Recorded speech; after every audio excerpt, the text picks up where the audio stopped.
2024년 12월 10일이고요. 네, 화요일입니다. 17시 6분 지나가고 있습니다. 히퍼라이브 화요일 인사드립니다. 안녕하세요. 김수빈입니다. 안녕하세요. 이사존입니다. 안녕하세요. 임현철입니다. 안녕하세요. 김원일입니다. 오늘 뭐 채팅창에 재계약 소식 이야기도 막 올라오고 있고 어떤 선수 은퇴했다 막 이야기 올라오고 있는데 오프닝 토크 안병준 선수 은퇴로 시작을 해보도록 하겠습니다. 1990년생이고 183cm의 공격수죠. 가와사키, 제프 유나이티드, 가나자와 구마모토 거쳐서 수원FC, 부산, 수원삼성, 부산 그리고 이제 수원FC에서 계속해서 활약을 했습니다.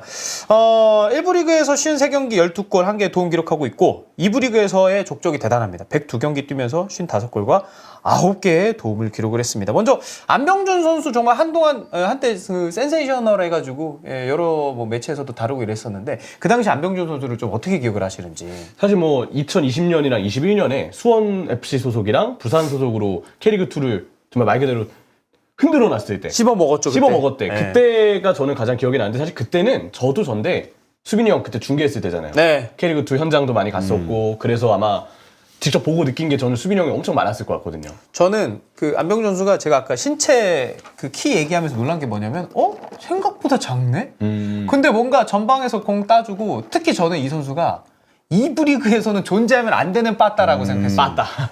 중거리 때리고 진짜 막 잘 이런 게 차니까. 그리고 이제 순간적으로 그 전성기 시절 보면은 박스 안쪽에서 어떻게든 우겨 넣어가지고 골 집어넣고 이런 게 좀 기억이 나죠. 그리고 수원FC가 이제 2020년에 승격을 했는데 네. 그때 26경기 21골과 4개 20골과 4개의 도움. 여기에 경남하고의 그 플레이오프 때 또 중요한 득점까지 해주면서 네. 승격에 있어서 너무 좀 큰 혁혁한 공을 세웠던. 그래서 좀 아마 수원FC 팬분들로서도 잊을 수 없는 그쵸. 그런 이름이지 않을까라는 생각을 좀 합니다. 두 분에게 안병준 선수는 좀 어떤 기억이에요?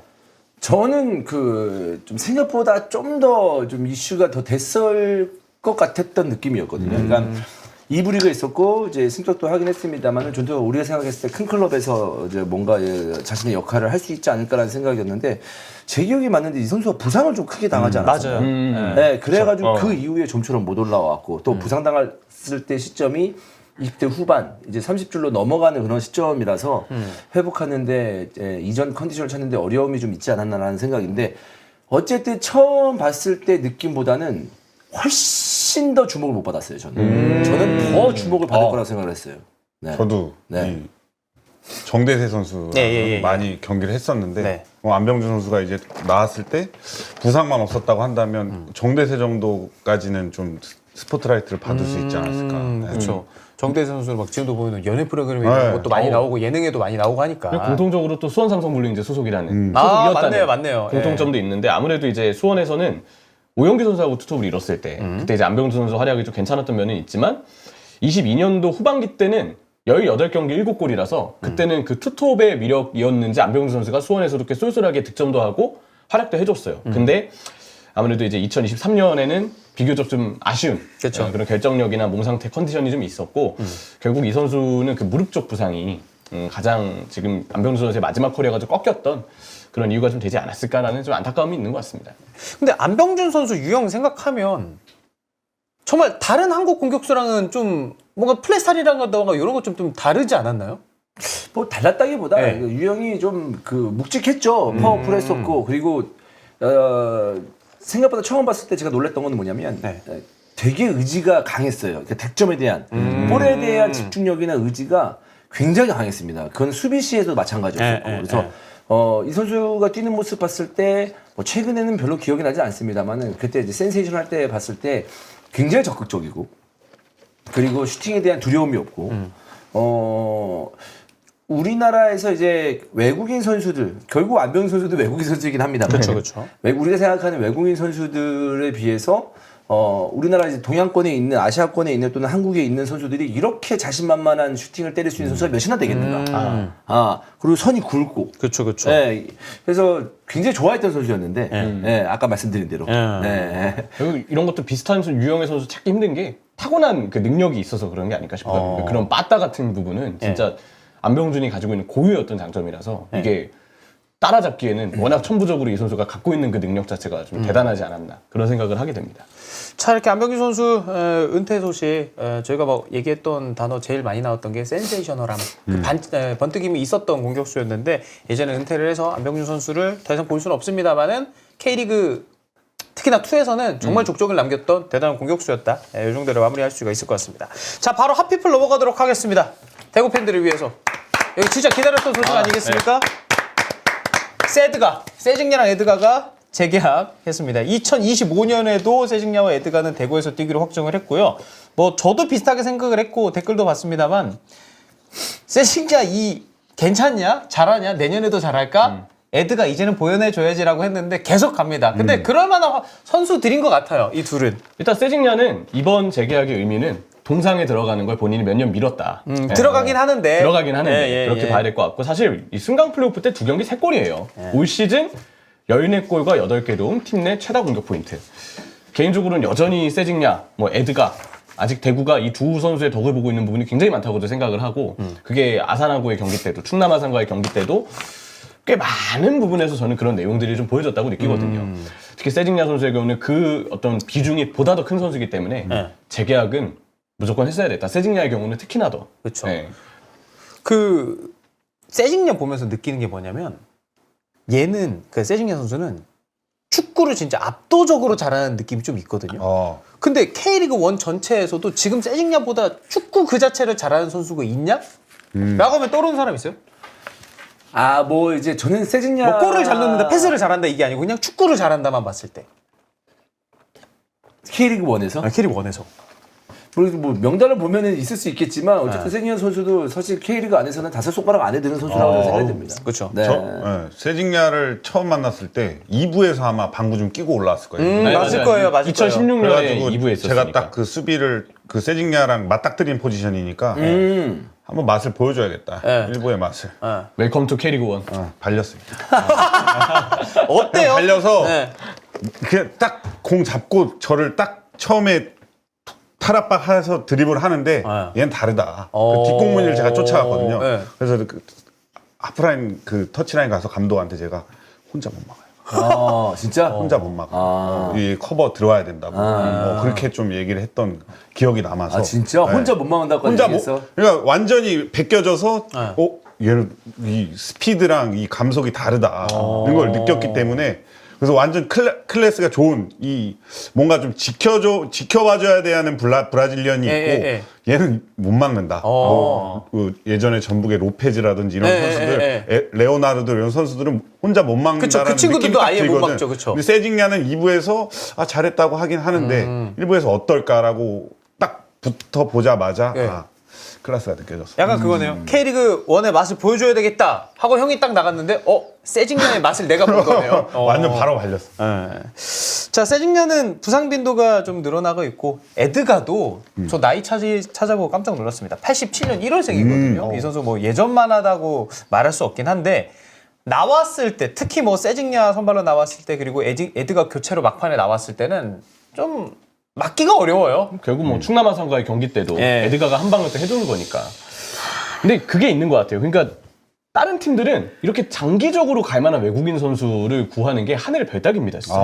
정말 어려워요. 근데 세징야랑 에드가는 여전히 활약을 하면서도 사실 어떻게 보면 한 팀의 그 정체성을 저는 갖고 있는 선수들이라고 느끼거든요. 워낙 오랜 시간 뛰었고 헌신을 하고 있기 때문에 진짜 예전부터 대구는 사실 외국인 선수 영입을 잘했거든요. 이전부터 뭐 예전에 보면은 뭐 조나탄도 있었고 그쵸. 갑자기 레안드리누 생각이 나는데 뭐 여러 선수들이 있었어요 대구에는. 근데 애닝요도 사실 이제 수원 다음 대구 전북 근데 전북 가기 직전에 대구에서 활약이 또 좋았던 케이스니까 외국인 복이 참 있다. 두 선수는 그냥 대구 팬분들이 좀 복과 같은 존재라고 늘 느끼는 것 같아요. 세드가 재계약 결정 딱 났을 때 어떤 생각 드셨어요? 저는 세징야는 해야 되는 선수라고 당연히 봐야 되고 저는 뭐 세징야 선수가 만족할 만한 어떤 금액이 보장이 된다면은 대구에서 은퇴를 해야 된다고 생각을 해요. 사실 왜냐하면 뭐 세징야 선수가 뭐 나중에 꿈이 있으면 어떻게 될지 모르겠으나 어쨌든 현실적으로 35이잖아요. 대구에서 은퇴를 하는 그림이 본인한테도 좋지 않을까라는 어떤 팬으로서의 어떤 이야기를 하고 싶고 에드가는 의외입니다. 냉정하게 얘기해서 금액을 어느 정도로 맞췄는지 모르겠으나 뭐 저렴하면은 우리가 생각했을 때 저렴하다라는 것은 가성비로 쓸 수 있겠지만 뭔가 에드가 우리가 외국인 선수 생각했을 때 또 고연봉을 생각을 하고 그렇죠.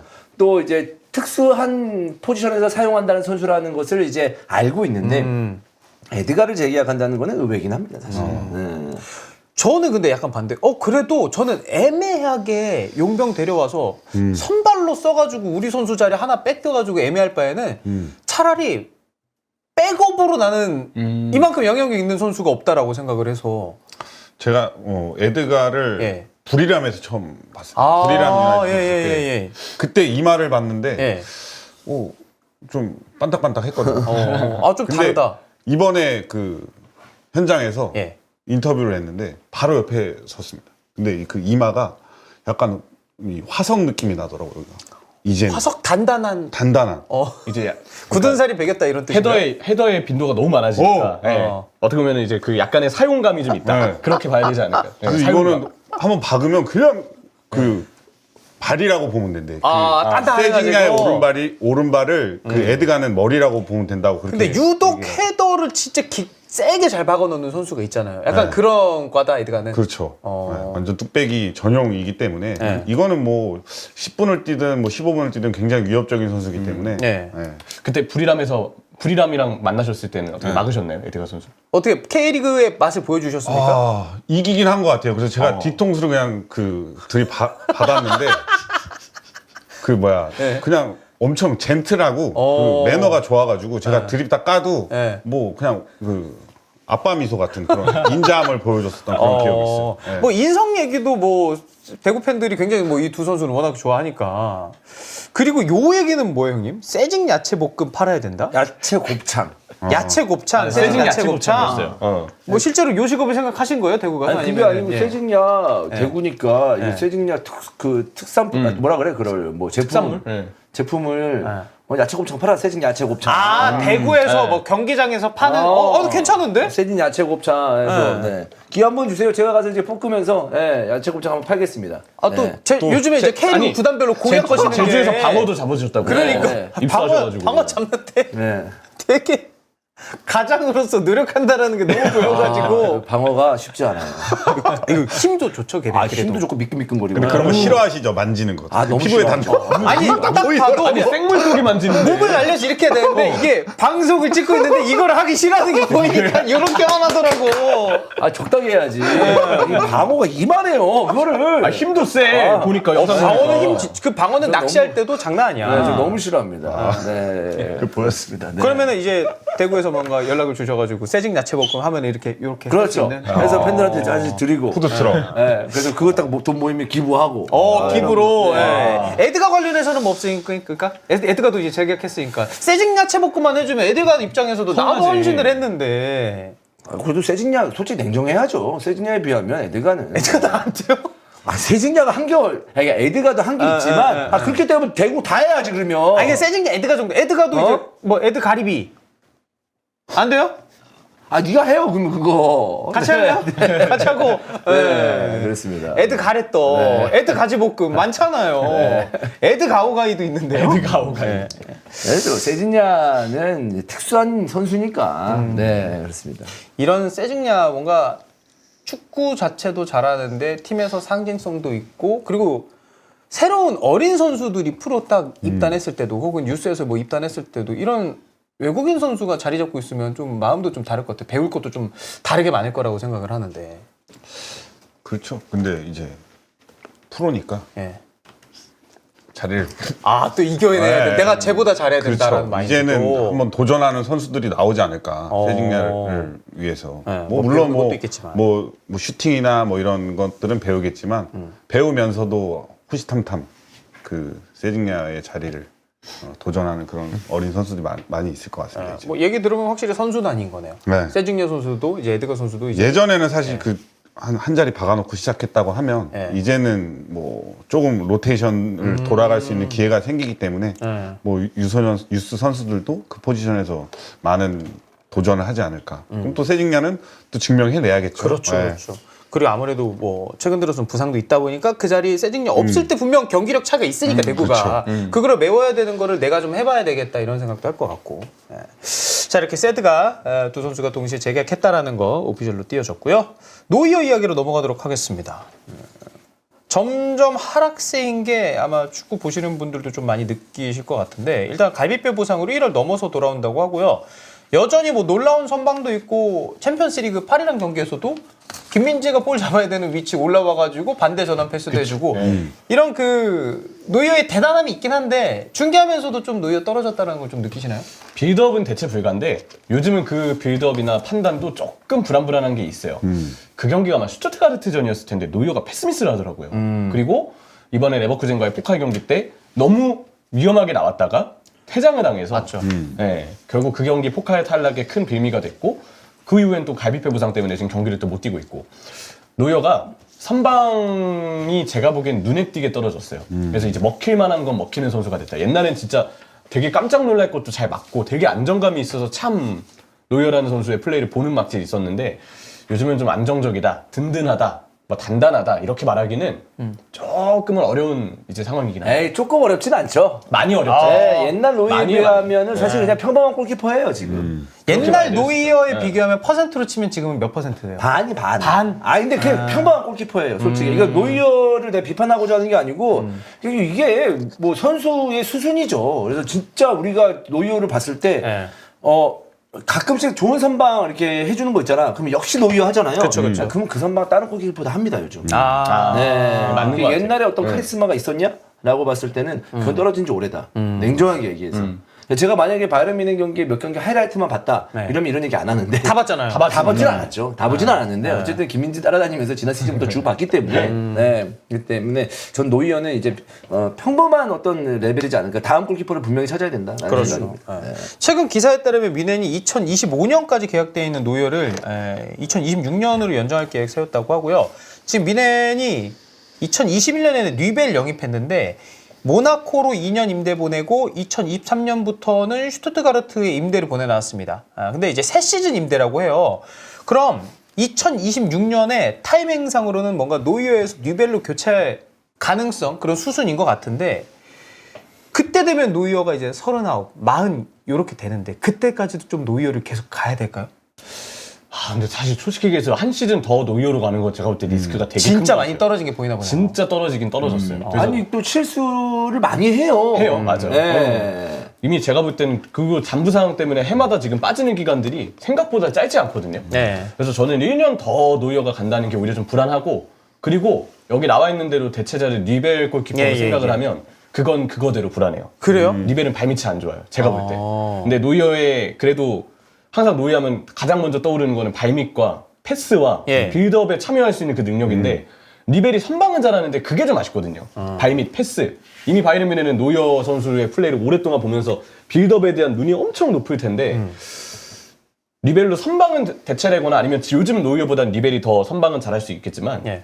빌드업은 솔직히 저는 잘 모르겠어요. 사실 이런 너무 한 포지션, 특히나 골키퍼라는 특수 포지션에서 압도적인 실력을 갖고 있는 선수가 좀 내려왔다고 그걸 다른 선수로 교체하고 노이어를 뭔가 은퇴시키거나 이런 건 분명 어려운 결정일 것 같긴 한데 그러면은 쭉 갈 가능성이 좀 높아 보이지 않나요?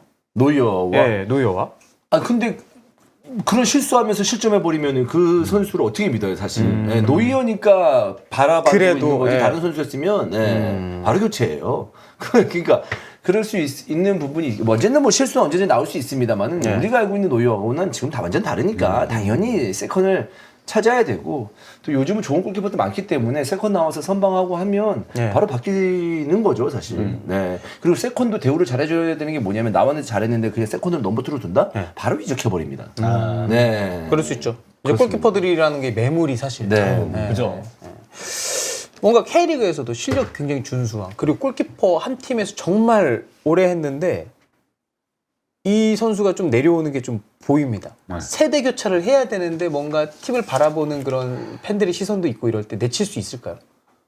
골키퍼 포지션은 정말 보수적이에요. 아, 그렇기 때문에 내려오더라도. 한 번 자리를 잡으면 네. 내려오더라도 끝까지 거의 믿어주는 게 거의 그 포지션이기 때문에 유독 골키퍼가 그런 이유는 뭐예요?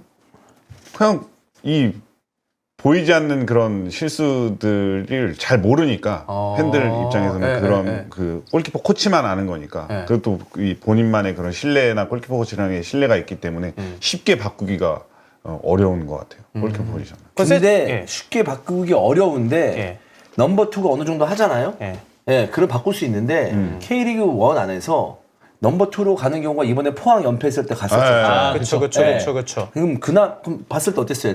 두 번째 골키퍼 나와서 잘했죠. 윤풍국이 잘했죠. 네. 응. 근데 넘버 1과 넘버 2의 차이가 큰 팀도 많아요. 네. 그러니까 원 불안한 거 맞아. 그래도 그 넘버 2 쓴다? 더 불안해. 이런 경우지. 그걸 사실. 다 알고 있는 네. 거죠, 이제 그렇지. 팀 근데 내에서. 넘버 2가 들어왔을 때 그냥 먹을 골을 먹으면 돼. 그냥 먹을 걸 먹고 네. 그냥 막을 그것까지는 걸 뭐. 막으면 그래도 다음 경기를 뛸 수가 있는데 꼭 나. 요상한. 요상하게 뭐 하나 하려고 하다가 놓쳐가지고 골 먹고. 그렇지, 그럴 이런 때 거. 있지. 뭐 빌드업 하려다가 진짜 잘려서 골 먹고 이러면 그러면은 뭐 원이 그 넘버원 골키퍼가 떨어져도 그냥 어쩔 수 그렇죠. 없이. 예. 그런 경우가 많습니다. 네. 지금 바이에른 뮌헨도 지금 그런 경우 아니냐고. 근데 딱 그래서 그런 것 같아요. 저는 이 새로운 골키퍼가 들어왔을 때 예.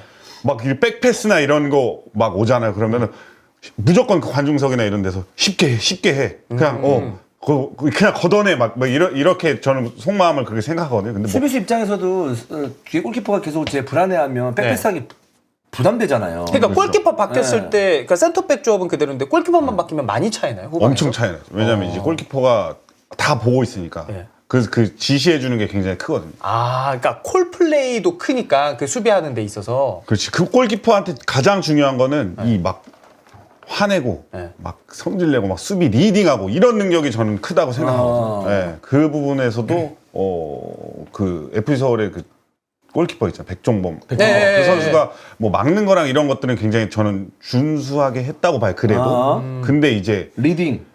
이 실점했을 때 막 성질내고 막 이러는 거. 그런 부분에서 약간 카리스마. 저는 카리스마 하는 부분에서 좀 부족함이 느껴졌다고 저는 생각을 하거든요. 그래서 조수혁 골키퍼가 이제 다시 한 번 말하지만 FC 서울 입단 첫 해 전지훈련 갔는데 야 졸라 움직여 오른쪽 움직여 선배들이지만 골키퍼로서 리딩하면서 진규 오른쪽 했는데 김진규 선수가 당시에 뒤로 보면서 조용히 개새끼야. 그때부터 이제 약간 커리가 꼬이기 시작했고. 그렇지. 그러면서 넘버 2도 좋은데. 자, 조수혁 선수 저희가 진짜 좋아합니다. 예. 근데 그랬죠. 이런 거 듣다 보면 오히려 2026년까지 그냥 노이어 쭉 갈 것 같은데요? 아, 근데 그러기엔 또 그 바이에른 뮌헨은 미상이 있으니까 지금 노이어도 이미 불안하고 백업 골키퍼의 울라이도 사실 기량이 떨어졌죠. 선방은 뭐 그래도 가끔 보여주는 게 있다 서도 노이어 비교했을 땐 기복이 더 심하니까. 예. 서드 골키퍼 페레치가 요즘에 나오는데 페레치도 막상 실전에서 바이에른 뮌헨 경기에 뛰니까 별로요? 뭐 그렇게 인상을 많이 남기진 않더라고요. 안 왔어요. 아직 안 왔어요. 아직까지는. 그래서 예. 제 생각에는 미들 골키퍼가 좀 너무 없는데 바이에른 뮌헨의 그 기대치가 있기 때문에 노이어로 연장을 1년 더 해도 아쉽다는 이야기는 계속 나올 것 같아요. 근데 노이어 오래 했는데 이제 바르셀로나에 슈테기 골키퍼 있고 그 다음은 없나요? 독일이요? 네. 왜냐면 슈테기 골키퍼도 좀 나이가 30줄 넘어갔잖아요. 그죠. 그럼 20대에 나와야 돼. 왜냐면 노이어는 등장 때부터 대단했잖아요. 근데 사실. 거의 대부분 독일 쪽 기사들을 보면은 그 노이어 슈테겐 나이대랑 그 아래 지금 이제 막 올라오고 있는 나이대의 골키퍼들 있잖아요. 그들 사이에 그 텀이 되게 길대요. 아 그래? 선수에 대한 평가들이 다 기사에 그렇게 나와 있어요. 그래서 레노도 한번 인터뷰에서 얘기했던 게 독일의 골키퍼들 후보에만 만족하지 말고 계속 실전 경험 쌓아야 된다. 왜냐면 그 골짜기 세대라는 게 존재한다고 독일 내에서도 평가를 한다고 하더라고요. 네. 뭐 니벨이랑 바우만이 있는데 사실 그들도 나이가 뭐 바우만은 특히 적은 편이 아니니까. 예. 네. 그 이탈리아도 좀 그런 편이죠. 부폰이 워낙에 쭉 해가지고 부폰과 돈나룸마 사이에 좋은 키퍼들이 있었는데 A 매치를 많이 뛰지 못했고 우리도 어떻게 보면은 김용대 골키퍼는 그래도 좀 있었던 것 같은데 김영각 골키퍼도 많이 못했던 것 같고 중간에. 네, 근데 A 매치는 저는 별 상관이 없는 것 같고 왜냐하면 다 양인이 뭐 국가대표 가면 더 많은 경험을 하겠지만 그러니까 그거 있죠. 야 얘는 노이어 때문에 대표 못 돼. 잘하는데 이런 게 있어야 되는데 그런 게 20대 골키퍼가 있냐 이거지. 20대는 쉽지 않죠. 사실 그러니까. 슈테겐도 나이가 있으니까. 얘기하신 거 20대 초반이 아니고 약간 중후반 때 나이. 딱 그러니까 전성기. 세대, 그죠? 세대가 왜냐면 어렸을 때부터 노이어 슈테기는 대단했잖아. 예. 근데 우리나라는 골키퍼에 대해서는 사실 옛날에 비하면 걱정할 필요가 없는데 사실 나는 요즘 조현우 이제 다음 김준홍. 네, 김준홍. 김준홍은 어느 정도 할지 좀 봐야 되지만 우리나라는 그래도 최근 한 20년간은 골키퍼에 대한 걱정이 없었죠. 세대가 따다다다닥 있었고 좋은 골키퍼들이 많이 나왔으니까. 근데 이제 뭐 독일 내에서의 이제 좋은 골키퍼 레벨이 어느 정도인지는 모르겠으나 예. 노이어 슈테겐 이후에 이 선수가 이제 다 30대인데 20대 세대가 나와야 되지 않나 근데 안 들려서 한번 물어본 거예요. 네. 트랍도 한동안 좀 주목받긴 했었는데 트랍도 20대 초중반에 좀 흔들리는 거 좀 있었고 트랍도 지금 어느덧 나이 많이 들었을 거예요 이제. 일단 트랍은 지금 프랑크푸르트에서 너무 잘하고 있고 예. 근데 문제는 나이가 90년생이에요. 그러니까 트랍도 많아 이제. 이 트랍도 아까 얘기했던 20대 후반의 전성기에 지금 다다른 예. 골키퍼 나이대에는 안 맞죠. 예. 나이가 더 많죠 오히려. 예. 응. 아 그리고 골키퍼 얘기하니까 아까 그 이창훈 골키퍼 연락 받으셨다고. 전화 오자마자 어. PK 못 막는 창근입니다, 형님. 제가 PK 못 막는다고 캐치에서 얘기했다고 해가지고 다 보고 있다고 약간 입 조심하라는 그런 전화를 했나 봐요. 예. 경고성 전화고. 네, 경고성 전화한 것 같은데 네, 그래서 닥치라고 했습니다. 네. 계속 얘기하겠다고. 네. 자 이렇게 이창국 골키퍼 전화 얘기까지였고 자 피프로 베스트 11이 있습니다. 선수들이 뽑은 2024년 베스트 11인데요. 국제축구선수협회 피프로가 월드 베스트 11을 선정해서 발표를 했습니다. 전 세계 70개국 21,266명의 남자 프로 선수들이 투표를 했고요. 선수들이 아무래도 직접 뽑다 보니까 본인이 좋아하거나 혹은 뭐 맞대결했을 때 어려운 선수를 뽑았을 가능성도 있습니다. 17년 연속 뽑혔던 메시가 후보에는 있었는데 이번에는 베스트 11은 들지 못했고요. 3-4-3 포메이션으로 전방에 빈시우스, 홀란드, 은바페, 벨링엄, 크로스, 로드리, 더브라이너, 후방에는 반다이크, 리드거, 카르발이고요. 골키퍼에는 에데르손 골키퍼가 뽑혔습니다. 몇몇 선수는 뭐 뽑힐 만한 선수라는 생각도 드는데 이거 충분히 팬들 사이에서 이견이 있을 만한데 세 분이 아니, 봤을 때는 네. 이견 있을 주원이 만한 형 선수. 이거 피프로 이거 어떻게 생각하세요 이거? 베스트 11? 예. 네. 근데 왜 이거 뭐 문제가 있나? 아니 근데 지금 형도 이거 뭐- 해봤어요 투표? 나 안 했어. 그래, 나 했던 것 같아요. 나 지금. 했어요. 나는 그거 당연히- 투표? 난 당연히 아니겠지. 그쵸 프로 선수만 하니까. 그렇죠. 근데 이거 피프로 투표할 때 어떻게 가요? 뭐 투표소가 만들어져 있어요? 어떻게 해요? 우리 그 선거 실제 시즌 때 집에 네. 우표 놓듯이 오나? 그러니까 궁금하다. 카톡 오는 거 아니야 그냥? 그럼 URL 같은 거 왔던 것 같은 링크. URL이 와요? 그 우와. 근데 번호가 연맹에서 뿌리네요 혹시? 회장님이. 회장님, 회장 아니구나. 그 총장님. 총재가 사무총장님 그거로. 왜냐면 아무도 모르는 그 뭐 웹발신으로 보내면은 그러니까. 이게 뭔지 알고 눌러. 그래 그렇지. 투표하셨구나. 혹시 그때 투표 누구 했던지도 기억나세요? 기억 안 납니다. 그냥 이런 뭐 많이 와요 이런 것들이. 많이 와. 네. 그래요? 네, 신기하다. 뭐 좋아하는 선수들 이렇게 딱 뽑았던 기억이 있고. 네. 저는 이거 어떻게 생각하시냐 말씀드린 게 이거 풀백 무시하는 것도 아니고 이거. 풀백이 없으니까 카르발 빼고 그러니까 3-4-3으로 갔으니까. 카르발 왔잖아 그래도. 네? 카르발 카르발 왔잖아. 근데 이런 베스트 11에서는 좋은 선수 좀 뽑으려고 포메이션을 약간 좀 이렇게 변형하긴 파괴하는 경우가 하죠. 있죠. 있죠. 네. 이렇게 따지면은 벨링엄이 기분 나빠야지. 벨링엄 왼쪽 윙백으로 뒀는데. 그러네. 지금 누가 지금 데브라이너하고 다 오른쪽 윙백인데. 네, 그렇습니다. 예, 네. 좀 이견이 있을 만한 선수. 아무래도 뭐 개인적인 거니까 이거는. 그냥 에데르손 골키퍼. 좀 더 선방을 잘하는 선수가 그래도 들어갔지 않았을까. 들어갔으면 어땠을까라는 생각도 들고 데브라이너도 기량은 아주 좋은 선수이나 부상이 아무래도 2년 동안 많았기 때문에 그쵸. 그 부분에서 조금 얘기가 나올 법한 부분은 있을 것 같아요. 뭐 채팅창에는 야말이 들어갈 만하다. 왜냐면 이번 유로 때 활약이 너무 맞네. 좋았기 때문에 그냥 데브라이너 대신 뭐 야말을 넣는다든지 아니면 개인적으로 없어서 아쉬운 선수는 전 비르츠나 그리말도. 왜냐면 사실 네. 레버쿠젠이 지난 시즌 너무 잘했으니까. 무패 우승을 했잖아요 분데스리가에서. 네. 개인적으로 그리말도를 넣으면 그럼 좌우 윙백은 다 갖춰지거든요. 카르발이랑 그리말도로 풀백이 아니면 비르츠를 넣어도 좀 괜찮지 않았을까? 약간 이런 아쉬움이 네. 좀 남는 것 같아요. 모르긴 몰라도 제가 봤을 때 만약에 레버쿠젠이 프리미어리그 팀이었다 그러면 비르츠 뽑혔을지도 몰라요. 네, 이게 전 세계적으로 봤을 때 관심도나 이런 것도 분명히 있지 않을까라는 생각인데. 네. 그렇잖아요. 지금 프리미어리그 선수들이 몇 명이야. 꽤 많기는 하죠. 네. 잠깐만 세면 라리가가 더 많지 않나요 지금은? 그러니까 라리가도 많은데, 그러니까 뭐 라리가도 이제 레알도 있고 뭐 이렇게 레알 어쨌든 챔스에 대한 그게 있으니까. 그렇죠. 그래서 스페인 우승을 유로도 했고, 있고, 스페인 근데 우승을 다른 했고. 팀 분데스리가 팀 없죠? 분데스가 없네. 레버쿠젠은 없네. 레버쿠젠 선수 아예 없어요. 그러니까. 분데스 팀도 아예 없고. 그래서 네, 저도 좀 비슷한 게 이게 선수들이 그냥 모든 프로축구 경기를 사실 다 보진 않을 거 아니에요. 본인들의 루틴도 있고 하다 보니까 약간 전체적으로 에데르송 저도 조금 긴가민가하고. 또 이견 있을 만한 선수 있을까요? 아니 뭐 다 이제 그 인기가 이제 있는 선수들이니까 뭐 당시에 뭐 잘했으니까 근데 이런 거는 되게 그냥 진지하게 생각을 안 하잖아요. 그렇죠. 그냥 이 요즘 세계 축구의 흐름 때문에 이 미드필드 4명의 선수가 모두 다 좋은 선수긴 하지만 저는 약간 클래식 축구를 좋아해가지고 오른쪽 왼쪽에 그런 윈드 고정훈 같은 그런 적토마. 네. 적토마 스타일의 위워. 선수들이 알려져가지고. 좀 들어갔으면은 어땠을까 네. 그런 생각도 좀 하고 있어요. 왼쪽 윙이 오른쪽 쓰는 것도 괜찮나요? 괜찮습니다. 아 그런 건 괜찮아요. 그런 거 괜찮다. 그냥 좀 돌파하고 막 이런 선수들이 좀 양쪽 측면에는 좀 포진하면 어떨까 이런 생각도 좀 뭐 근데 레알 선수 비니시우스, 벨링엄, 뭐 리디거도 그렇고 레알 선수들이 뽑힐만한 선수 뽑힌 것 같아 진짜. 크로스도 잘하긴 해요. 그리고 솔직히. 챔피언스리그 우승에 또 맞죠. 많은 공을 세웠으니. 네. 팬들이 뽑을 때랑 선수들이 뽑을 때 기준 좀 어떤 차이가 있을까요?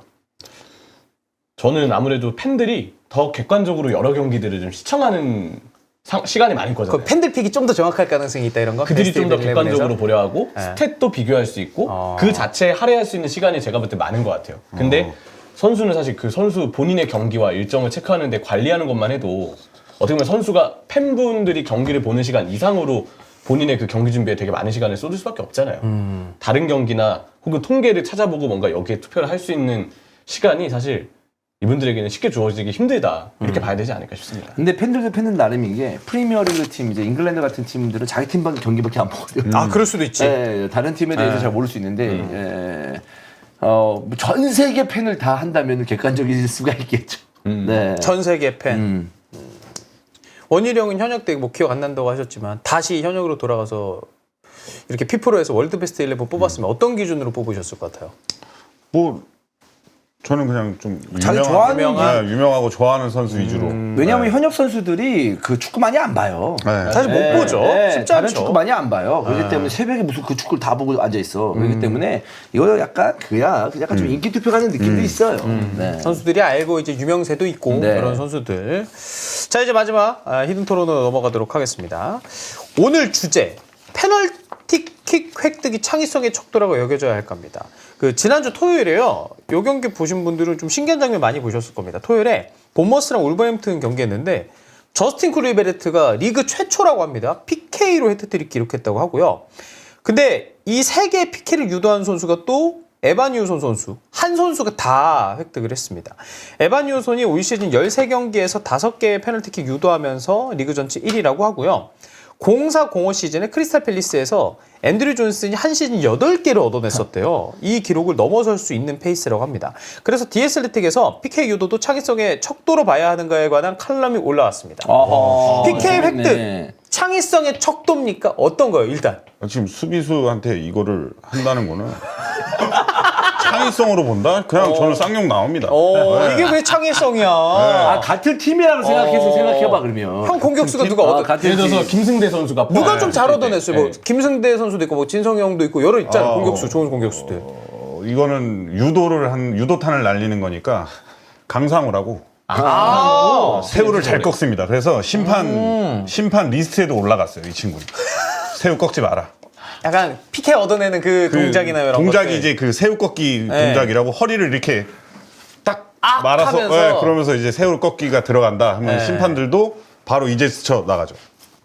농구에서 클럽이라고 일어나라. 심판 이거 날리면 이제 바로 그 헐리우드 들어갔구나. 네. 주원 형도 수비수 출신이긴 합니다만 PK 창의성의 척도입니까? 저는 이거 얘기를 좀 하고 싶은 게 뭐냐면 예.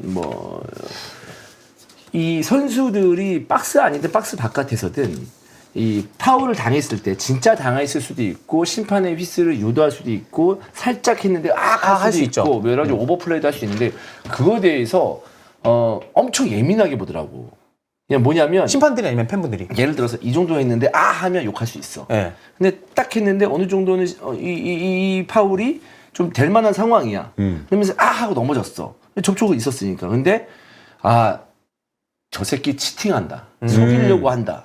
아주 매너가 더러운 놈이다. 이러면서 과하게 뭐라 할 때가 있거든. 네네네네. 근데 난 그때 좀 당황스러워. 왜냐하면 그런 플레이는 이거 설명이 안 되는 거야. 그런 플레이는 선수들의 본능이거든, 사실. 그 형은 창의성의 척도로도 볼 수 있다는 건가요, 지금? 나는 네. 당연히 그렇게 해야 된다고 봐요. 근데 막 대도 안 되는데 혼자 진짜 말 그대로 다이빙하고 그러면 화면에 나오니까 지가 알아서 욕 쳐먹겠지. 근데 딱 부딪혔는데 뚜벅뚜벅 아무렇지 걸어가? 아, 이 정도는 넘어질 거 아니야? 뭐 하면서 정당하게 가서 볼에 집중해야지. 뭐 이거 딱 부딪혔다고 해서 넘어져? 그럼 볼 것도 안 본단 말이야. 그렇네. 그렇죠. 나도 뒤에서 봤을 때 우리 편이 그랬을 때 저 새끼 왜 안 넘어져? 저 넘어지면 그래, 비키인데 그래. 이기려고 가는 막 아, 심판을 고민하게 만들고 무조건 이겨야지. 근데 그거에 대해서 아주 더러운 놈. 아주 몹쓸 새끼. 이러면서 과하게 뭐라는 경우가 근데 있더라고. 나한테 하는 것만. 네. 근데 나는 그렇게 생각하지 않습니다. 나는 속일 수 있으면 심판을 속여가지고, 그러니까 되게 나쁜 말이잖아. 심판을 심판을 속인다는 말. 속여놔. 근데 이게 괴리가 있다니까?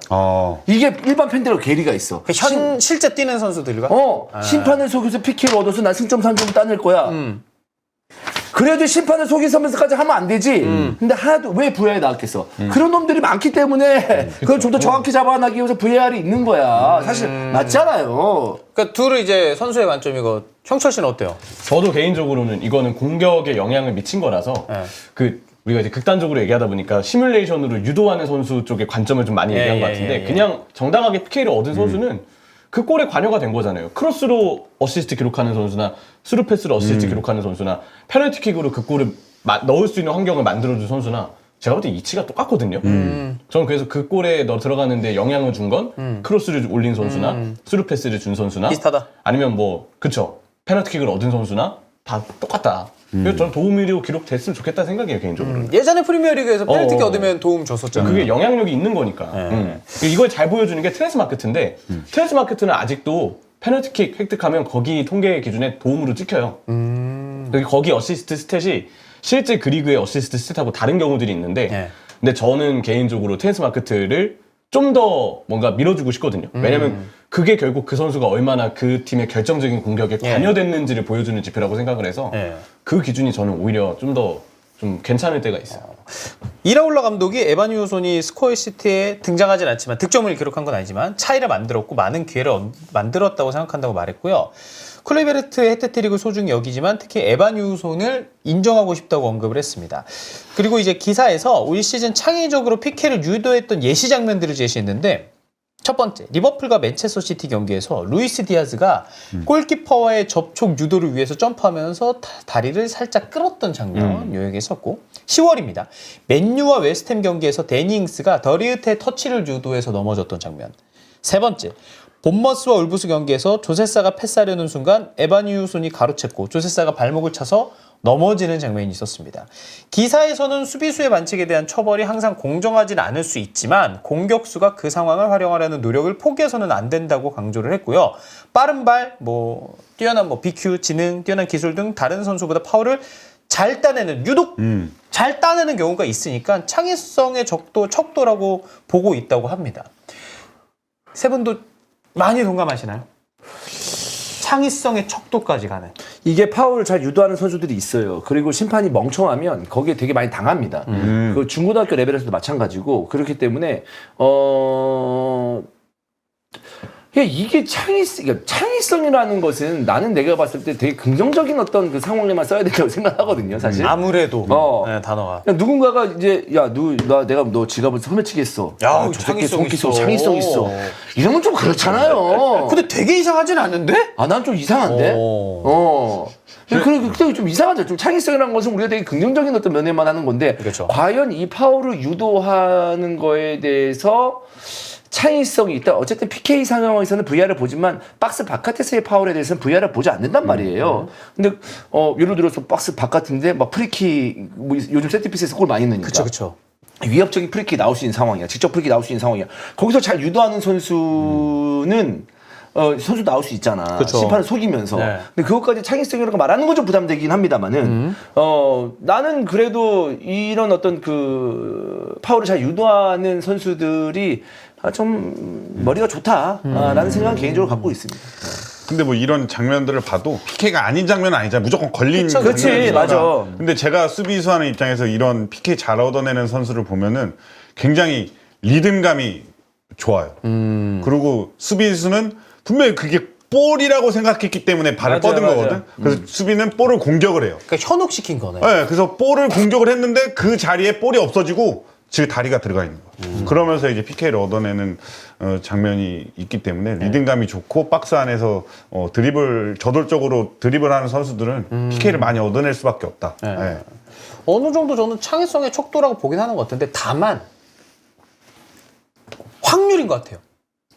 시뮬레이션이 그런 박스 안에서 PK를 얻어내려고 하는 장면 중에서 VAR까지 돌렸을 때 이거 시뮬레이션인데라는 게 많이 생기는 그 선수는 너무 좀 좋게 보기 솔직히 조금 어려운 것 같고 과한 거고. 물론 시뮬레이션도 있지만 정말 PK를 정말 기술적으로 잘 유도하면 이거는 창의성과 축구 기술로 충분히 볼 수 있지 않을까. 약간 발을 좀 끌어서 접촉을 유도한다든지 아니면 아까 강상우 선수가 했던 것처럼 허리가 이렇게 뭐 휘어진다든지. 그의 허리가 활처럼 휘어지거나. 그렇죠. 페널티킥을 얻기 위해서. 약간 그런 느낌처럼. 반대로 K리그에서 교육 자료로 예. 웨인 루니 선수 영상을 보여줬어요. 뭐예요? 어떤 영상이에요? 그 웨인 루니는 그냥 하프라인부터 잡아채거든요, 수비가. 예, 예. 근데 막 이러고 가. 아 맞아. 그럼 그럴 때 막 있죠. 절구통 드리블을 할 때. 또 가더니 또 가. 그리고 박스 안에서도 걸려서 넘어진 PK거든요. 근데 그걸 또 이겨내고 득점까지 간다. 그래서 K리그에서 그렇게 해야 된다? 잡으면 잡는 대로 파울 얻지 말고 이거 그냥 이겨내고도 가야 되는 게 선수다. 이런 걸 보여주면서 누가 어디서? 그 교육 자료로 네. 아, 근데 그건 룬이라서 가능한 거야. 룬이라서 걔는 진짜 안 아니, 나가죠. 맞아. 하프라인은 자기가 봤을 때 이건 이겨내고 갈 수 있다 인정. 네. 근데 페널티 박스 안쪽에서는 나는 잘 다르다고 봐. 근데 박스 안에서도 그 장면을 그냥 한 번 나왔겠지. 네. 약간 그런 거 아니에요? 장면이 이렇게 있었다. 해야지 플레이 맞아. 타임도 길어지고 그리고 판정 이슈도 없어진다. 루니도 요건데. 많이 넘어졌어 솔직히. 루니도 그 박스 안에서 걸러다가 넘어져서 심판 아니 루니 심판 항의할 때 보면 걔 장난 아니었단 룬이 말이야. 예전에 그래서 심판한테 항의하다 짜증나가지고 중거리 차는데 들어간 거 있잖아요. 그래. 루테스전인가. 깐네 이러고 찼는데. 네, 근데 빵 하고 들어갔어. 원더골 나왔어. 네. 자, 아까 뭐 형철이도 중간 얘기했지만 두 번째 토론 요겁니다. 도움 기록에 PK 획득도 포함해야 하는가? 일단 바로 질문 드리죠. 도움에 추가해야 됩니까? 전 아까 얘기했듯 해야 된다. 해야 된다. 저는 굳이. 굳이? 네. 네 그렇습니다. 굳이 PK 유도까지 도움을 해야 되나? 네. 저는 그렇게 생각을 안 해요. 근데 어느 정도 창의성을 좀 인정을 하는 거잖아요. 기술적인 거에서. 그러면은 이 친구에 대한 가치를 높이기 위해서 도움을 주는 것도 괜찮지 않아요?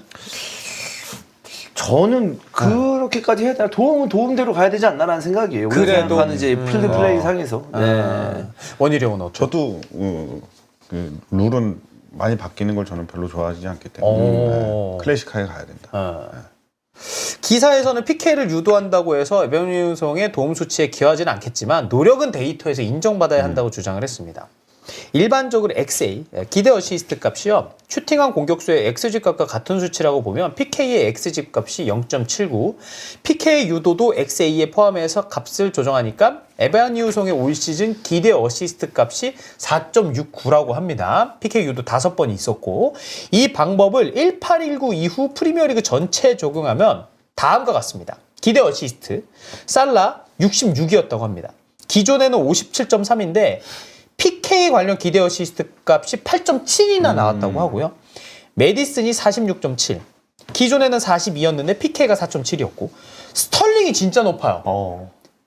46.2예요. 기존이 36.7인데 PK만 9.5가 나옵니다. 제일 높네요. 예. PK로 봤을 때는. PK 부분만 봤을 때는 스털링 9.5로 제일 높고 다음이 8.7의 살라. 바디도 8.7이래요. 옛날 속도감이 있었으니까. 근데 이거 아니 근데 스털링 이거 지금 스털링이 제일 많이 유도를 했다는 거 아니야? 그러면? 그렇죠. 스털링 이거 처음에 리버풀 있고 맨시티 갔을 때 VAR 있었어요 그때? 처음엔 없었죠. 네. 사실 스털링이 VAR 프리미어리그 언제 도입됐지? 2019, 20대. 2019, 20? 네. 그 그러니까 봐야 돼. 그래서 그것도 봐야 됩니다. 스털링이 언제 PK를 많이 유도했는지. 근데 그거 1819부터면은 거의 대부분 VR이 포함된 그렇긴 이유긴 하긴 하니까. 해요. 근데 이거 지가 차고 지가 넣으면 어떻게 돼요? 그러면 도움도 올라가고 득점. 득점도 되는 거지 뭐. 만약에 도움이 적용이 네. 된다고 하면. 네. 근데 사실 나는 스털링 같은 경우에는 PK를 잘 유도할 만한 드리블을 했어요. 찔끔찔끔 하면서. 아니, 박스 안쪽에서. 건드리고 싶게 드리블이 튀거든 박스 안에서. 그 친구는 공을 보여주는 거예요. 그리고 일부러 너 팔 공을 들어와라. 미끼로 공을 보여주고 또 스털링 중요한 건 뭐냐면 스털링이 드리블하는 모습을 보면 이제 킹 받는 드리블.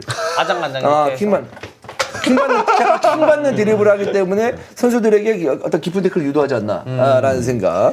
그 리그 통산 PK를 가장 많이 유도한 선수 라임 스털링 26개. 그러니까 이거 봐. 많다. 이거라니까. 네. 1819 때부터. 네. 야, 1819 때부터면은 선수 생활 지금 봤을 때 반이야.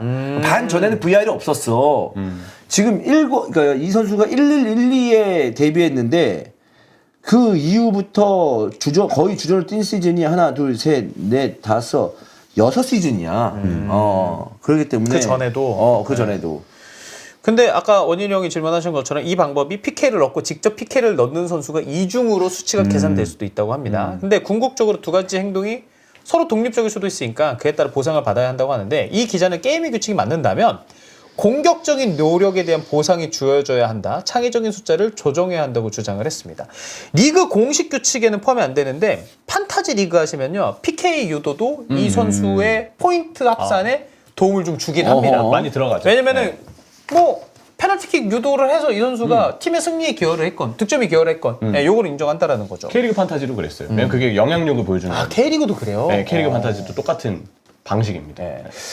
PK 획득이나 뭐 반칙 잘 얻어냈던 선수, 뭐 강상우 선수 이야기 해줬는데 반대로 상대 팀인데 와 진짜 페널티킥 잘 얻어낸다. 나한테 발 4개 좀 만든다 이런 선수 있었습니까? 좀 기억이 안 나는데 누가 그랬지? PK를 그런 선수- 몇 개 정도 내주셨어요? 기억하세요? 저는 한 2개 정도. 거의 없는 거 아니에요 이 정도면? 완전 엘리트 역시. 박스에서는 예. 제가 좀 침착했어? 침착했습니다. 네, 박스에서는 침착한 선수였고. PK 그럼 잘 내줬던 선수들의 특징이 있어요 수비수들? 저 그런 거 현혹이 잘 되나? 현혹이 잘 되는 것보다 박스 좀 안에서 거칠고 과감하고 이렇게 흥분하고 한 선수들 잘 하죠. 요번 그런 느낌으로 토트넘전 같은 느낌으로 그냥 들어가 조심사 없는 그런 친구들이. 그런 경우가 좀 있고. 네. 그리고 상대방에 따라 달라. 이 선수를 따라가서 막을 수 있고 또 얘한테 좀 뭐 슈팅 줘도 한 10개 차면 한 맞아. 2개 들어간다. 맞아요. 얘는. 그러면 이게 발 수비야. 그냥 버티고? 이게 수비의 정석인 게 예. 슈팅을 주는 게 나아요. 괜히 뺏으려다가 PK 주는 거보다? PK 주는 거보다 슈팅을 줘도 이 골키퍼랑 다 그게 돼 있거든요. 네. 이쪽으로 먹으면 너 책임이고 이쪽으로 먹으면 내 책임이기 때문에 이걸 괜히 막 뺏으려고 골키퍼 위치까지 가서 막 태클하다가 이제 PK를 내는 거거든요. 그리고 또 왼발 잘 못 쓰는데 괜히 뭐 내고. 그렇게 할 필요 없어. 그냥 내주면 돼. 막 그런 식으로 이제 데이터가 쌓이면은 괜찮은데 그거 모르고 그냥 무자배로 들어가고 막 각도도 별로 안 좋은데 그거 맞겠다고 태클 들어가고 딱 토트넘 그게 그걸 뺏어도 그러니까 그걸 굳이 발을 내서 뺏어도 되게 큰 이득도 없는데 발 내가지고 PK 주는 사르 사르 바페사. 그런 수비를 하면 안 된다는 거지. 네. 아니 비수마 그거 태클 갈 게 아니거든. 그 비수마 태클은 여러분 그거예요. 감독 나가라 태클이에요. 네, 감독 꼴 보기 싫어요. 이거 말로 그 몸으로 표현한 거야. 그 정도구나. 네, 그거는 진짜 수비 진짜. 수비 입장에서는 그냥 네. 책임 회피성 태클. 근데 뭐 분위기가 좀 안 되네. 그래서 싸르가 이제 마침표 찍은 거지. 랩이 이래도 감독 안 내보낼 거야? 진짜 그 정도야. 그러니까 그렇게 수비를 하면 안 되는 거지. 저는 깜짝 놀랐습니다. 그 태클. 사실 그거는 접혀지는 게 나아요. 차라리 그냥 접혀지는 태클이면은 그래도 한 번의 기회는 있는데 거기다 대고 그렇게 생짜로 들어가 버리면 그런 건 진짜 뺏으려고 하는 의도도 좀 덜했다고 해야 되나 그런 건? 그냥 솔직히 말해서 생각 없이 한 건가? 그 프리미어리그 수비수 그 뭐 미드필더입니까 그게? 그러니까 내가 말했을 때 한 번 실수할 수 있어. 근데 비수마가 그때 뛰는 거 보고 한 번 보면 솔직히 요즘 마음에 안 들잖아요. 그쵸, 여러 번 실수하니까. 그 와중에 그 예민한 경기에서 그런 태클을 한다고. 그리고 차라리 4대2 상황에서 그런 태클하면 빡쳤구나. 이해는 돼. 되게 뒤지고 있는 상황도 아니잖아. 그렇죠. 그럼 좀 경기를 길게 봐야지. 그냥 말이 안 되는 거예요. 장현수 선수가 태클 한 번 했었잖아요. 그 접힌 거. 러시아 월드컵 때? 네. 그 차라리 그 태클이 낫다 이거예요. 이 태클보다는. 뭐 팔에 맞아서 PK가 되긴 했지만 그치. 아, 그 PK 차라리 맞아. 그건 차라리 맞아. 차라리 그게 낫지. 생짜발로 몸으로 들어가는 거는 너 아무 생각 말이. 그 정도요? PK 말고 그 접힌 거 태클. 접힌 태클은 뭐였죠? 그게 팔에 맞은 거예요? 그러니까 팔에 측면을 맞아서 받아 PK 거잖아요. 였잖아. 슬라이딩 했는데 이제 이 팔에 맞아가지고 네. 핸드볼 됐잖아요. 그러니까 그것도 태클 원인은 굳이 태클할 필요가 있었나부터 시작을 해가지고 그렇긴 했는데 하지만 워낙 예민한 경기였으니까. 그러니까 태클이 들어갔다고 가정하면은 차라리 이렇게 발 해가지고 하는 것보다는 그냥 오히려 지나간 태클이 지나가는 태클이 지나가는 태클이 네. 낫다. 공격수 상대하고 하다 보면은 얘 슈팅 좀 자신 없어서 PK 얻으려고 하는 것 같은데 이 느낌도 와요. 그 모든 공격수들이 대부분 깔려 있어요. 무조건 걸어라 이렇게 하는데 수비의 기본은 이 발을 뻗지 않고 박스 안에서는 런닝 디펜스가 기본이기 때문에 네. 잘 안 넘어갑니다. 근데도 PK 잘 얻어내는 친구들 보면 분명히 공이었는데 그게 발로 바뀌어 있어요. 그래. 그랬기 때문에 이게 그 선수들 입장에서는 아 이건 확신을 가지고 내가 볼을 걷어낼 수 있다, 볼에 터치할 수 있다 할 때 발을 내거든. 네. 진짜 대부분의 선수들이 그래. 어. 근데 이제 걔는 그 나온 타이밍까지 아는 거지. 그 기술 좋은 선수들은. 채팅창에 그 얘기 있네요. 감스트 태클도 태클 잘한 거냐고. 그냥 지나갔으니까. 그거는 태클이라기보다 바닥 청소에 예. 하지 않을까. 그냥 다 닦은 거죠. 이분이 지나가실 길이니까. 네. 이제 드리블 치세요 네. 이런 느낌이군요. 저도 PK를 낸 적이 2번 중에 한 번은 정말 처절한 PK를 냈어요. 어떤 거였죠? 박용지 선수한테 제가 예, 예. 뒤에서 예. 박용주 빠르지. 쫓아가면서 네.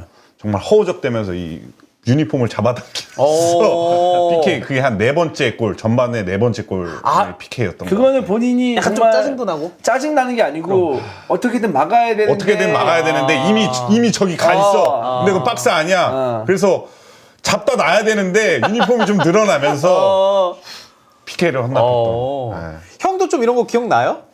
난 PK를 준 적은 없어요. 한 번도? 네. 와. 근데 나는 무슨 경기도 거기 중고등학교 때 한국철도 있을 때 공식 경기 뛰지도 않았는데 뭐 연습생이는 모두 PK를 아니 중고등학교 경기 있긴 하잖아요. 근데 한 번도 준 적 없어요. 저는 굉장히 기다리는 수비. 네. 침착함. 네, 침착함. 네. 침착. 뭔가 PK를 내주면 패배의 원흉 같거든. 근데 PK 막 발 안 내고 그 각도만 맞추고 했는데 제가 기가 막히게 때렸어. 그러면 내가 각도 못 맞춘 거 반, 저 새끼가 못 맞춘 거 반. 나눠 가질 수 있는데 PK를 딱 내줬다. 형 탓인 거지. 원형이야. 너? 네. 똑같아요? 저도 2번 중에 한 번은 PK를 냈는데 신화영 형님이 막아주셨어요. 그러면은 그래가지고 두 개 중에 제가 하나만 먹힌 거네요. 진짜 PK 잘 먹으셔. 딱 끝나고 나서 형님 살려주셔서 감사합니다. 이렇게 문자를 또 보냈던. 막으면 잊혀져. 네, 막으면 바로 잊혀져요. 막으면 바로 혹시 잊혀져요. 그 장면도 어떻게 내줬는지 기억하세요? 그 장면은 태클이었던 것 같아요. 그 공을 찾는 누구였어요, 그거? 그거 기억 안 나요. 뭐 대구전인가 그랬었던 것 같은데 누군지는 안 먹었으니까 기억은 안 나는데 제가 내주고 먹은 건 기억하죠. 박용진은 기억하는데 막은 거는 바로 사라집니다. 네. 바로 사라져. 네. 그러니까 열심히 하려다가 그런 상황이 나왔고 우리 골키퍼 막아주면은 그리고 사실 팬들도 뭐 먹히면 당연히 열받겠지만 막으면 오히려 PK 내줬을 때보다 그 내준 거에 그 반대급부로 더 응원도 많이 하게 돼. 약간 골 넣은 느낌이란 말이야 진짜. 팀 그 수비수들이나 이런 팀 분위기도 살고 PK 막으면 확 올라갑니다. 네. 그럼 마지막으로 정리해서 PKU도 도움 안 된다. 아니 안 된다라기보다 굳이? 아니면 뭐 다른 수치로 여기 뭐 PK 유도 해가지고 뭐 다른 수치가 올라가는 거. 그래도 뭐 PK 유도한 횟수 뭐 이런 거는 괜찮을 것 같은데 굳이? 근데 뭐 도움을 한다고 해가지고 그게 되게 틀린 말 같지도 않고. 근데 나야 개인적인 의견이니까. 그렇죠. 이거는 네. 뭐 사견 물어보니까. 원일이 형은 도움 추가? 저도 도움 추가하면 안 된다. 도움 추가 안 된다. 네. 그냥 이 확률적인 건 뭐 나오잖아요. 뭐 XA. XA로만 올려주는 게 낫죠. 형철 씨는? 저는 추가해도 된다. 소신으로 가네요. 예, 영향력을 어. 반영해주는 척도여야 된다. 근데 저도 개인적으로 추가가 좀 더 낫다라는 게 예전에 프리미어리그에서 그때 PK 유도 때문에 그 사람들이 뭐라 그랬냐면 프리미어리그 스탯 도움 스탯 뻥튀기라고 했거든요. 근데 도움을 유독 잘하는 선수들이 있는데 그 선수들의 뭔가 스탯만으로서 봤을 때도 이제 팀적으로 이 사람이 영향이 있구나라는 걸 보여주기 위해서는 넣을 만한 것 같다. 나중에 그래서 더블라이너처럼 정석적인 창의성. 여기 통계 기준으로 스털링의 그 페널티킥 획득의 창의성. 약간 부류가 다른 창의성끼리 도움 스탯에서 경쟁하는 것도 저는 좀 재밌는 스토리가 되지 않을까. 그래서 우리 그 얘기도 하잖아요. 득점 항순 쫙쫙쫙 얘기할 때 그래서 얘 페널티킥 몇 골이야. 똑같이 골 기록했는데 이것도 알아서 우리가 판단을 하니까. 네. 자, 이 정도로 히든 토론 마무리하도록 하겠습니다. 이제 히든 라이브입니다. 챔피언스리그 다시 돌아왔고요. 챔피언스리그 프리뷰 간략하게 진행해 보도록 하겠습니다. 수요일 오전 5시에 아탈란타랑 레알 마드리드 경기가 있습니다. 아탈란타 3승 2무. 지금 아탈란타가 챔스 리그에서 14경기 무패, 12승 2무 기록하고 있고요. 리그에서 무려 9연승 기록하고 있다고 합니다. 레알 마드리드는 챔스에서 일단 패배가 좀 더 많아요. 2승 3패죠. 그리고 밀란과 리버풀에게 연패를 또 당했고. 근데 다행인 점이 일단 24위로 아직까지는 일단 순위에 걸쳐 있긴 한데 아탈란타전이 제가 볼 때 레알 마드리드는 가장 큰 고비예요. 이 경기가 끝나면 남은 두 경기가 이제 잘츠부르크하고 브레스트를 만나는데 예. 그나마 남은 일정 두 경기는 일정이 좀 양호하거든요. 예. 근데 만약에 오늘 경기까지 레알 마드리드가 아탈란타에게 패한다. 순위가 당연히 내려갈 것이고 아예 16강 플레이오프 진출권에서 벗어나는 그러니까 탈락이 돼버리는 순위권에 놓이기 때문에 남은 두 경기의 일정이 편안하긴 하지만 굉장히 많은 이 압박이 있을 거라고 생각을 해요. 그런 면에서 이번 경기를 레알 마드리드가 잡고 가면 남은 두 경기의 일정을 봤을 때 충분히 16강에는 올라갈 가능성이 크다. 근데 오늘 만약에 지게 되면 진짜 모를 일이긴 하고 아틀란타가 너무 기세가 좋으니까 그러니까. 일단은 좀 긴장하고 봐야 돼. 그런 경기지 않을까라는 생각을 좀 합니다. 저희가 챔스 DNA 얘기하면은 늘 하는 게 레알 마드리드이긴 한데 지금 24위 뭐 이후 일정도 좀 여유 있는 편이라고 하긴 했지만 레알 마드리드 없는 토너먼트 페이지에서의 챔스 어떨까요? 예상이 되나요? 좀 뭐 김빠진 얘기해도 되나요? 예. 뭐 별 상관없어요. 네, 뭐 레알 팬들에게는 뭐 되게 그럴 수 있겠지만 다른 팀이 올라올 수도 있는 거고. 네, 근데 물론 이제 매번 빠지면은 좀 심심하긴 하겠지만 나는 이제 이 챔스에 대해서 빅클럽들이 붙는 이 경기가 물론 4강전 되고 8강전 되면 쫄깃한 건 있겠지만 되게 신선하지가 않아 이제 왠지. 왠지. 무슨 말인지는 알겠다. 예. 그냥 누가 이렇게 해서 우승했구나라는 걸로만 메시지 끝나는 거지 어느 순간부터 되게 경기가 많아져서 그런가 뭔가 신선한 느낌이 없어. 올해 챔스가 유독 그래요. 아무래도 그렇죠. 네. 경기도 많아지고 이래서. 자, 그리고 이제 도르트문트랑 바르셀로나 경기도 있습니다. 목요일 오전 5시 목요일 새벽에 있고요. 도르트문트가 리그에서는 좀 별론데 챔스에서는 유독 또 굉장히 잘해주고 있고. 둘이 일단 결과가 똑같습니다. 4승 1패. 예. 3위, 4위. 바르셀로나가 3위, 도르트문트가 4위인데 이 경기의 가장 큰 변수는 얼마나 전력을 다할까일 것 같아요. 왜냐면 현실적으로 봤을 때 지금 시점에서 이 두 팀은 그냥 16강 그 자동 진출, 예. 8위 이내에 그냥 들 가능성이 굉장히 높기 때문에 예. 주말 일정들을 생각했을 때 생각보다 무리를 안 할 가능성이 좀 있다. 그러니까 좀 오히려 조심스럽게 경기를 할 가능성도 있다 이런 생각을 좀 하고 근데 어쨌든 그냥 객관적인 전력으로 보면 바르셀로나가 당연히 우위이게 있긴 하거든요. 근데 요즘에 바르셀로나도 조금 기세가 꺾인 면이 있고 지난 시즌부터 느꼈는데 테르지치건 누리샤인이건 그냥 도르트문트라는 팀이 챔스에서 맞춤 전술이 은근히 잘 통해요. 지난 시즌도 그랬잖아요. 리그는 좀 죽었는데 챔스는 준우승까지 했고. 사실 그래서 어떻게 보면 누리사인도 코치로 챔스 이렇게 잘했네 결승까지 올려보냈네 해서 이제 리그 왔는데 리그는 또 이상하게 리그는 안 좋으니까. 주말에 또 비겼어요. 근데 그 말인즉슨 챔스는 왠지 또 설마? 약간 이런 느낌이 들거든요. 라이프치히전 때도 도르트문트가 그 맞춤 전술이 통했던 것처럼 요즘에 기세가 조금 꺾여 있는 바르셀로나를 상대로 도르트문트 특유의 그 롱패스와 뭐 전방 자원들을 활용한 뭐 기라시라든지 등등 이 선수들을 활용한 어떤 그 롱패스가 한 번 더 통했을 때는 좀 어떨지는 모르겠다. 그런 경기이지 않을까 좀 싶네요. 자, 그리고 똑같이 이제 목요일 새벽에 있는 경기가 유벤투스랑 맨시티 경기인데 와 진짜 챔스 이렇게 좀 바뀌고 나서 레알도 그렇습니다만 유벤투스, 맨시티도 진짜 고전하고 있습니다. 일단은 유벤투스는 리그도 고전, 무승부가 너무 많고 맨시티도 펩 가르디올라 체제에서 이게 제일 큰 위기죠. 가장 큰 위기인데 와 솔직히 얘기하면은 예측이 안 돼요. 근데 그래도 요즘 너무 맨시티가 안 좋았던 게 좀 있어서 분위기로 보면은 유벤투스가 차라리 좀 더 낫지 않을까? 근데 문제는 유벤투스도 무승부가 많으니까 지진 않을 것 같은데 무조건 시원하게 이길 거다라고 보장하기도 좀 어려운 경기이지 않나 싶긴 합니다. 유벤투스가 최근 4경기 모두 무승부고 9경기 2승 7무 리그도 보면 무승부가 엄청 많거든요. 근데 이게 무승부가 시즌 전체를 보면 진짜 잘 안 나오는데 유독 이렇게 무승부 나오면 팀에서도 어때요? 지지는 않는데 이기지도 못하고 한 5연속 무승부 이렇게 나오면? 근데 이게 중요하죠. 이 승을 언제 하느냐. 이게 패로 가면 이제 몇 경기 예. 무승. 그렇게 되는 거죠. 네, 이게 되니까 5무 그게- 1패면 6경기 무승이 되는 거야. 그런 기사가 나올 때마다 선수들은 계속 압박을 받는 거지. 뭐 7경기, 8경기 무승, 9경기. 제가 16경기까지인가 17경기까지 해봤거든요. 계속 내려가요. 계속 내려갑니다. 근데 늪에 무승부를 빠져. 예를 들어서 한 3무 정도 해요. 그렇게 패배하다가 그러면 한 번 이기면 그래도 우리 그치. 4경기 무패네 그러니까 이렇게 뭐- 되지 않아요? 그렇지. 그래서 그게 중요한 거예요. 그 갑자기 패로 가면 이제 무승이 더 안 좋게 그래서, 되는 네. 느낌인 건데 무승부 쭉 이어지다 승리가 승으로 뭐 가면, 계속 네. 이렇게 올라갈 수 있는. 그렇구나. 일단 맨시티가 노팅엄 잡고 크리스탈 팰리스랑 비기면서 정말 안 좋았을 때 그 연패의 흐름보다는 좀 나아지긴 했는데 덕배 잘하긴 하는데 여전히 좀 경기력도 불안하고. 그렇죠. 어쨌든 근데 둘 다 챔피언스리그 동기부여는 확실합니다. 지는 쪽은 혹시 16강에 못 오를 가능성도 있으니까. 이 어쨌든 매치업의 대진이 아주 큰 대진인데 여러모로 중요한 또 두 팀 절박한 경기이지 않을까 싶네요. 그렇습니다. 자, 이렇게 히든 라이브 챔피언스리그 프리뷰 좀 간략하게 해봤고요. 오늘 새벽에 또 이제 입중계 있죠? 아탈란타랑 레알 마드리드. 네, 맞습니다. 찬우 형이랑 형철이 중계하니까 또 많은 관심 부탁드리도록 하겠습니다. 자, 오늘 히든 라이브 화이브 오프닝 때 이제 안병준 선수 은퇴 이야기해서 K리그 얘기가 초반에 많았습니다. 세드가 재계약, 그리고 노이어 얘기했고, 피프로 베스트 11, PK 획득 이거 어시스트 인정해줘야 되냐? 이 선수의 창의성의 척도를 봐야 되냐? 이런 얘기까지 해봤습니다. 2024년 12월 10일에 진행한 히퍼라이브 화이어부는 오늘 여기까지 하도록 하겠습니다. 여러분 감사합니다. 고맙습니다. 감사합니다.